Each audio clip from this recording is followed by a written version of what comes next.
Burping doesn't need to take long. Around 5 minutes will usually do. Otherwise, baby can become agitated and tense, which makes it harder for him to bring up his wind. With burping, the main thing to remember is to keep him relaxed with a straight back. Sit him on your outer leg looking out.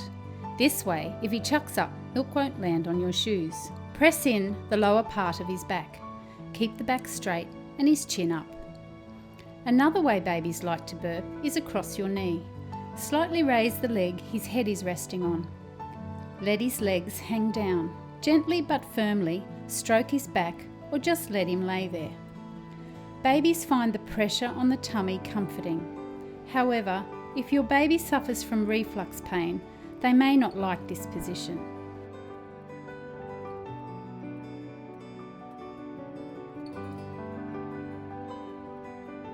Another way to burp baby is lying tummy down across your arm.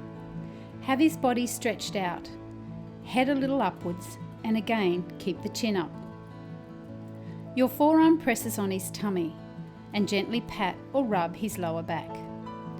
Then there is over your shoulder.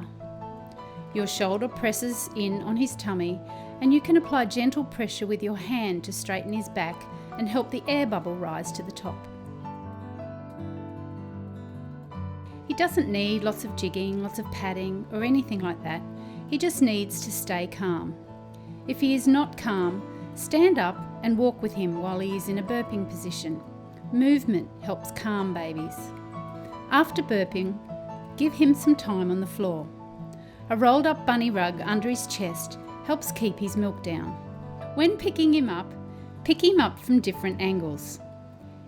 It helps even out his muscle development.